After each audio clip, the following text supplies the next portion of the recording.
B. Collins. Peter B. Collins News and Comment. It's Friday, December 7th, 2018. It appears that the nation of Ecuador has reached an agreement with Britain, which will allow them to push Julian Assange out of their embassy in London.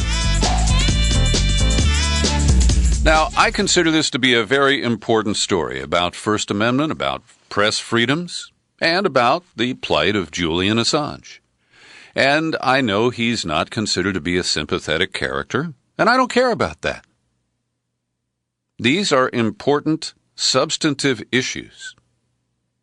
And we see the corporate media in this country ignore this looming showdown that could lead to the prosecution of Assange under the sealed indictment that we now know exists because of blunders by the special counsel. And so, in my morning San Francisco Chronicle, they take stories that they don't think are very important, and they reduce them to about 200 words. And they put them together in a kind of news digest with a map. And so this one shows that the story came from London, as if you couldn't figure that out. It reads, Ecuador President Lenin Moreno says Britain has provided sufficient guarantees for Julian Assange to leave his government's embassy in London, where the WikiLeaks founder has been since 2012. Lenin Moreno said Thursday his government had received written assurances from the British government not to extradite the Australian activist to any country where he would face the death penalty. Now, that could include the United States. But what if Acting Attorney General Matt Whitaker, the goalkeeper, says, all right, we won't seek the death penalty, just send us Julian Assange. So this article is so digested, so compressed, that I can only ask questions. It doesn't answer important questions. And then the final sentence is fascinating, because whoever wrote this, the Associated Press or wherever it came from, it reads, Assange has long maintained that he faces charges under seal in the U.S. for revealing highly sensitive government information on his website. Well, that has been confirmed. It is not simply the dangerous, desperate fantasies of Julian Assange. No, our government slipped up. And the special counsel, in a filing in a case we still don't know about, said, well, once they grab Assange, we can unseal this case. So this is a situation that I find perplexing, very frustrating to me. That the very media outlets that want to maintain their status and be able to conduct investigative journalism, publish government documents that were leaked or provided to them in some unauthorized manner, that could all go down in flames if Julian Assange is put on trial in the United States. These entities freely published the fruits of Julian Assange's labors on a repeated basis. And yet they do not respect the tenets, the fundamental premises of a free press, or at least they're not willing to fight for it because I guess they feel that they're a real press and he's not. And I do not accept the distinction that is implicit in that argument. We also are getting word a former consul and first secretary of that Ecuadorian embassy in London has put the final nail in the coffin on the false report from The Guardian, now about 2 weeks ago, claiming without evidence that former Trump campaign manager Paul Manafort visited WikiLeaks founder Julian Assange 3 times, 2013, 2015, and in the spring of 2016. Fidel Narvaez, who worked at the London embassy from 2010 to 2018, has told reporters that The Guardian's claim is entirely false. And a newspaper has also reviewed a copy of correspondence between The Guardian and Narvaez in which he makes a formal complaint accusing the paper of fabricating that story I see a previous story about the alleged Kremlin plot to smuggle Assange to Russia. Narvaez, initially consul, then first secretary at the embassy, told reporters that to his knowledge, Manafort never visited the embassy while he was employed there, and his account supports points made by Glenn Greenwald about the protocols. Greenwald wrote it's impossible for any visitor to enter the embassy without going through strict protocols, leaving a clear record. The embassy requires written approval from the ambassador. You have to leave a copy of a picture ID, and he describes the embassy as the most surveilled location on Earth. Not only are there cameras positioned on neighboring buildings recording every visitor, but inside the building, every movement is recorded with closed-circuit TV cameras 24/7. In fact, security personnel have always spied on Assange and his visitors. It is simply not possible that Manafort visited the embassy. And the other confirming data is, when you look at Manafort's passport, which was entered into evidence in the trial that convicted him, well, he actually had 3 passports. One was a copy, and I guess one was expired. Anyway, it simply shows that he made only 2 visits to England in 2010 and in 2012, and those are not dates that were asserted by The Guardian.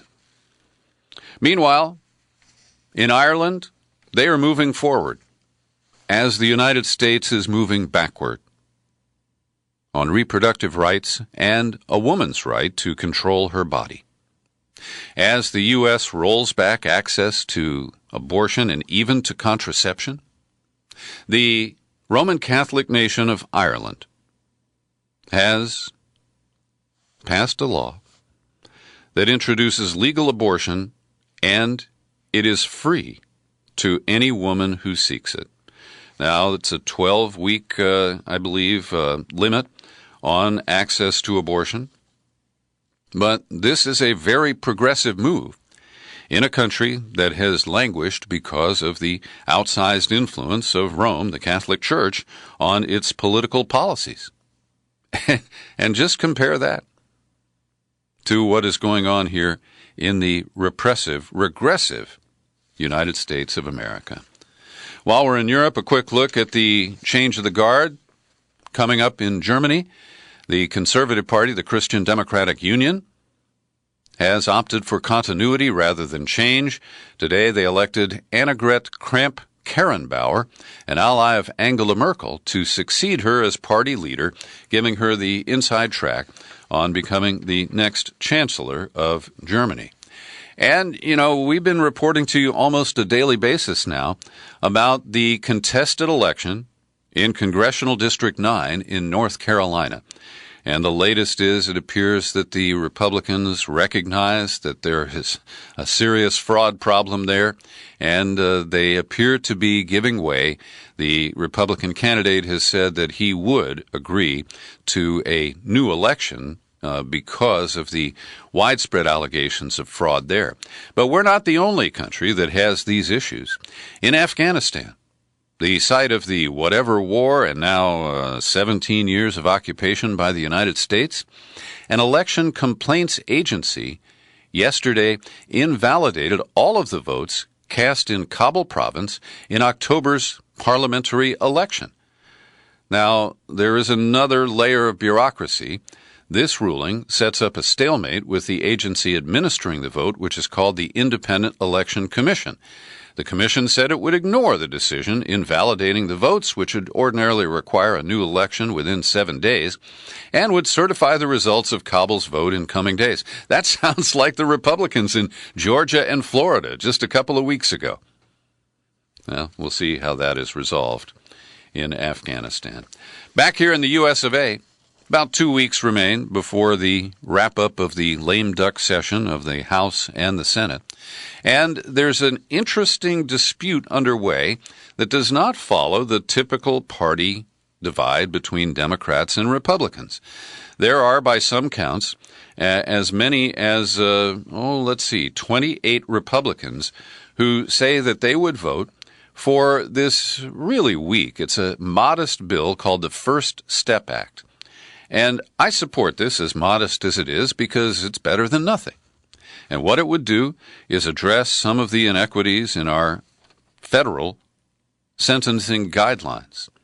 And with 28 Republicans, at least many of whom have said they would vote for the bill, all 49 Senate Democrats are on board, you would bet that Mitch McConnell would put this on the floor and it would pass.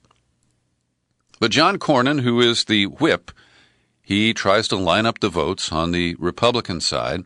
He's being accused of trying to run out the clock and keep this from being voted on during this lame duck session.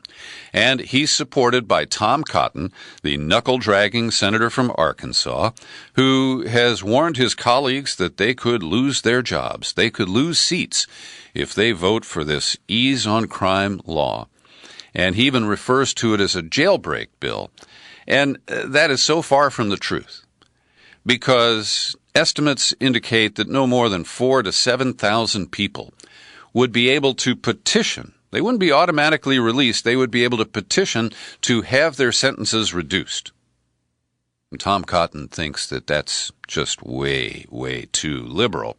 Now, in addition, the contentious part of the bill is that it would make changes to minimum mandatory sentences, which are the bane of our criminal justice system and have been ratcheted up over recent years. Bill Clinton signed some of these laws as well.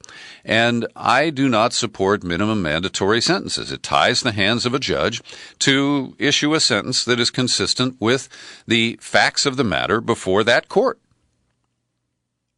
And so Tom Cotton is trying to strip out the language that would permit judges in certain cases to do what's called a downward departure in the sentencing. Now, Mike Flynn is the latest beneficiary of what's called a downward departure. Bob Mueller has said, 0 to 6 months, that's the most of a sentence this guy should get. And that comes into conflict with the guidelines for the single count that Flynn has pled guilty to, which is lying to the FBI.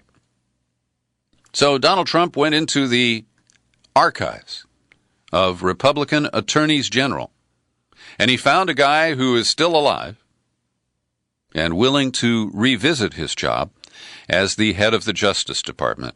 And today, Trump announced as he headed to a helicopter that he is going to appoint William Barr as the next Attorney General.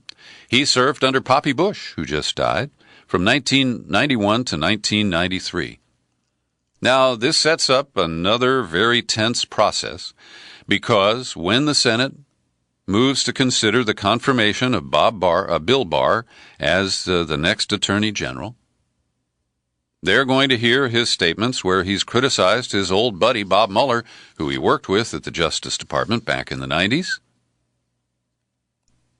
Because Barr has criticized Mueller for hiring too many prosecutors who are identified as Democrats, and he has defended Trump's calls for a new criminal investigation into Hillary Clinton, including the Uranium One deal. And as you know, I think that is open for honest investigation. I don't know that we can get that in the current climate. Anyway, Barr will be challenged to recuse himself. And I'm sure that Trump this time has gotten assurances that before he appoints Barr, unlike Jeff Sessions, that Barr will agree to serve as a corrupted attorney general, the president's personal advocate, and that he will pledge not to recuse himself. So we'll get into this when his confirmation hearings come up. The dirt on Bill Barr, and there's a lot of it from his service as Attorney General and then as a White House official in the administration of George W. Bush, where he advocated for torture and indefinite detention for so-called enemy combatants. And he also is well known as a guy who has a strong belief in outsized presidential authority. But there is this quote hanging out there from 1992 where Barr said, "The Attorney General's oath to uphold the Constitution raises the question whether his duty lies ultimately with the president who appointed him or more abstractly with the rule of law. I said in my confirmation hearings and have said several times since that the Attorney General's ultimate allegiance must be to the rule of law. Yeah, well, we'll put that to the test, and I don't think ultimately he will pass it. That's just my opinion. Now, Trump likes to appoint people into his administration who he's watched on TV, and he's done it again. Heather Nauert, who used to be on Fox and Friends, the Donald's favorite TV show, where they only tell him what he wants to hear. Well, Heather Nauert went from Fox to being a spokesperson at the State Department. She survived the Rex Tillerson administration and has been serving Mike Pompeo since he was elevated. And speaking of Rex Tillerson, he gave an interview this week where he said that Trump is undisciplined, doesn't like to read, and had to be told what was illegal. So Rexon is starting to loosen his lips and maybe tell the truth. So Heather Nauert has no foreign policy experience, has never served other than the State Department job. But being a flack, a mouthpiece who reads talking points and, kind of hews to them as the press tries to challenge them, that's very different from being a diplomat, running the U.S. operation at the United Nations. But, of course, number one is she's a proven loyalist to this president, and she can be expected to parrot his crazy foreign policy positions in her post there at the UN. She, of course, needs confirmation by the Senate, and that should be a fun show as well. Now, speaking of Fox, we have a defection to report. Yes, that little mother, Tucker Carlson, gave an interview, and I don't know why, to a Swiss newspaper. And he essentially said that Trump is lazy and stupid. Now, those were not his words. Here's a quote. Speaking with Die Weltwoche, Switzerland's leading German-language weekly, he cataloged a list of grievances and failures regarding Trump's ability to deliver on anything he pledged during his campaign. Quote, his chief promises were that he would build the wall to fund Planned Parenthood and repeal Obamacare. And he hasn't done any of those things. I've come to believe that Trump's role is not as a conventional president who promises to get certain things achieved to the Congress and then does. Not only has Trump failed to come through, Carlson said, he might not even be able to. Quote, I don't think he's capable. I don't think he's capable of sustained focus. I don't think he understands the system. I don't think the Congress is on his side. I don't think his own agencies support him. Now, this is pretty honest, and I don't dispute it. He went on to say that legislating is too complex for Trump. You really have to understand how it works. You have to be very focused on getting it done. And he knows very little about the legislative process, hasn't learned anything, and surrounded himself with people that can get it done. He hasn't done all the things you need to do. It's mostly his fault that he hasn't achieved those things. He failed to mention that Mexico's going to pay for the wall, too. And speaking of the wall, it didn't keep out Victorina Morales. She has been working for 5 years now as a housekeeper at the Trump National Golf Club in Bedminster, New Jersey. She is the personal housekeeper to Der Donald. We're told that she even irons his underpants, makes his bed. She was given a certificate recently, in July, from the White House Communications Agency. And she has just revealed that she is undocumented. She came from raising corn in rural Guatemala to fluffing pillows at an exclusive golf resort. And she illegally crossed into our country, she says, in 1999 and was hired with phony documents at the Trump property. She says that 2 supervisors at the club were aware that her documents were phony, and they took steps to help her and others evade detection and hold on to their jobs. Also, Sandra Diaz, a 46-year-old native of Costa Rica, said she, too, was undocumented when she worked at Bedminster between 2010 and 2013. Yes, Trump says, do as I say, not as I do. Oh, and one more. No, I got 2 more from the Trump file today. Next week, we should expect proposals to significantly weaken the Obama-era regulation of clean water. The Obama rule designed to limit pollution in about 60% of the nation's bodies of waters. It extended existing federal authority to limit pollution in large bodies of water like Chesapeake Bay, Puget Sound, to smaller bodies that drain into them like tributaries, streams, and wetlands. But this was a big talking point during the mob rallies that Trump held on his campaign in 2016, and the deregulation, the loosening of these regulations, is expected to benefit real estate developers and golf course owners, along with some family farms that are located near small waterways. So this is one of those cases where it doesn't matter what science says. It doesn't matter what is good for people and their health. It's all about money and about loosening those onerous regulations that bother Trump so much. And my final item in the Trump file today is about Bob Mueller. And Trump is so nervous he's been tweeting compulsively, continuing his attacks on the special counsel. And Mueller's people will make 2 court appearances today, one to explain why they ended their plea deal with former campaign manager Paul Manafort, who we've been told lied repeatedly and was not forthcoming. We know that his lawyers have been leaking information to Trump's lawyers about the Mueller investigation. And also today, Mueller's office will file sentencing memos for Michael Cohen. And if the Mike Flynn sentencing memo from earlier this week is any indication, Cohen's singing to the prosecutors should earn him a real soft sentence. So we'll have to wait and see how that turns out. Let's see. The Guardian here is quoting Renato Mariotti, a former federal prosecutor, said he was eager to see whether Mueller's prosecutors directly or tacitly support Cohen's assertions that Trump directed him to make hush payments to women in violation of campaign finance law, and that he let the White House know what he planned to tell Congress about the Moscow skyscraper project, which Cohen now says he lied about in congressional testimony. So it'll be very interesting to see. Also, we've noticed that Mueller uses these opportunities to put more information on the record from his investigation, and we'll have to see where it all goes. But I don't expect anything to confirm that there was collusion between Russian officials and the Trump campaign, which, of course, was the original mandate of the Mueller special counsel appointment.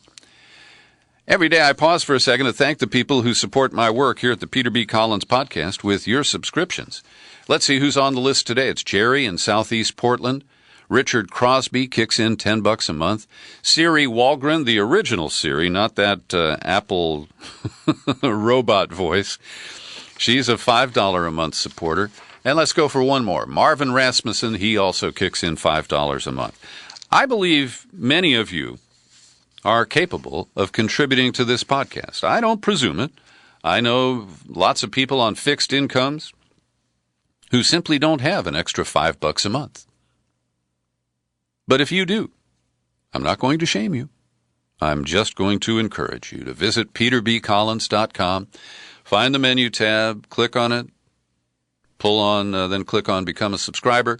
You'll land on the sign-up page, and bingo, in a minute or two, you can have your own PayPal account set up and kick in $5 or $10 a month. If you go for the $50 annual subscription, I will send you our bonus gift. It's John Dist's rock and roll CD called American University. And, of course, if you're allergic to PayPal, yo comprendo, you can address your correspondence to me at Box 150-660, San Rafael, California, 94915. That's Box 150660, San Rafael, zip 94915. Well, at Harvard's Kennedy Center, there's orientation underway for the newly elected members to the House of Representatives. And we're learning very early here about the outspoken progressives who've been elected, Alexandria Ocasio-Cortez of New York and Rashida Tlaib of Michigan. And I hope I'm pronouncing that name right, but that's the best I can do. Anyway, the two of them were attending these sessions, and they put up on Twitter. For example, Ocasio-Cortez said, right now freshman members of Congress are at a, quote, bipartisan orientation with briefings on issues. Number of corporate CEOs we've listened to here, 4. Number of labor leaders, 0. And Ocasio-Cortez went on to say, our bipartisan congressional orientation is co-hosted by a corporate lobbyist group, citing the American Enterprise Interest Institute, which is funded by the Koch brothers. She went on to say, other members have quietly expressed to me their concern that this wasn't told to us in advance. Lobbyists are here. Goldman Sachs is here. Where's labor, activists, frontline community leaders? There we go again. Tlaib, for her part, called attention to a speech by Gary Cohn, the former Goldman Sachs president who left his post as Trump's chief economic advisor earlier this year. And according to Tlaib, Cohn condescendingly told the freshman members, you guys are way over your head. You don't know how the game is played. On Twitter, Tlaib responded, no, Gary, you don't know what's coming. A revolutionary Congress that puts people over profits. And here's a quick rundown on the list of bipartisan speakers, okay? And they represent the corporate interests of both parties. Elaine Chao, who's married to Mitch McConnell, now the Secretary of Transportation. Ash Carter, Obama's former Secretary of Defense. Mitch Landrieu, the pro-corporate nominal Democrat, former mayor of New Orleans. Let's see here. Mary Barra, Chairman and CEO of General Motors. Arthur Brooks from the American Enterprise Institute. Gary Cohn, we mentioned. David Gergen, who has kissed the ass of every president since Nixon. You get the idea. And in Michigan, one of the states where the lame duck Republicans are trying to rig the system to limit the power of the Democrats who will take office in January, well, it's getting pretty interesting because Michigan is copying, the Republicans there are copying the tactics that were started in North Carolina, embellished by the Republicans in Wisconsin, where Scott Walker, the governor, is being lobbied by his replacement, Tony Evers, but I think he'll sign the crap and try to restrict Evers and the incoming Attorney General in Wisconsin. Now, across the Great Lakes in Michigan, the Republicans are trying to ram through legislation that would limit the power of Gretchen Whitmer, who's been elected governor, Dana Nessel, the incoming Attorney General, and Jocelyn Benson, who is about to become the first Democrat to be elected Secretary of State in more than 20 years. Now, it's not lost on many that these are all women, and that Republican white men are trying to throttle them and keep them from having the full authorities that these men have enjoyed up until now. The difference in Michigan is, we hope, Rick Snyder. He is the businessman who is just completing his second term as governor. He's termed out. And he's at least making statements through his press spokes that the governor will carefully examine the coming bills and take a nonpartisan approach. Quote, in this case where the authority of different branches of government is affected, he will look at the bills as if he were continuing as governor. He won't look at the bills based on who is in the governor's office or which party they represent. Well, I'm holding on to these words until, of course, Rick Snyder signs that crap legislation. That is my expectation. And Rick Snyder should be in prison right now for poisoning the water supply in Flint, but he's not. And finally, in Charlottesville, Virginia, the jury in the case, the murder trial of the Ohio man accused of intentionally ramming his car into the crowd of counter-protesters at the white nationalist rally last year that killed Heather Heyer. Well, the jury has received the case. 21-year-old James Alex Fields, Jr., who grew up near Toledo. He's charged with first-degree murder in the death of Heather Heyer and other felonies for that crash last August. And anybody who's seen the video can tell that he did it intentionally, because he drove quickly into that crowd, and then he backed out just as quickly, almost, as he had plowed into them. This certainly appears premeditated to me. His defense attorneys say that Fields was frightened, that he had urine thrown at him. He'd been yelled at. He saw a large crowd down the street surrounding 2 other cars and feared he would be attacked. Now, I believe every defendant has the right to an effective defense. But I also call bullshit when I hear bullshit, and that's bullshit. Thanks for listening to this podcast. Feel free to share it far and wide. You'll find it on YouTube, and I'm still Peter B. Collins. Happy trails to you until we meet again. Happy trails to you. Keep smiling.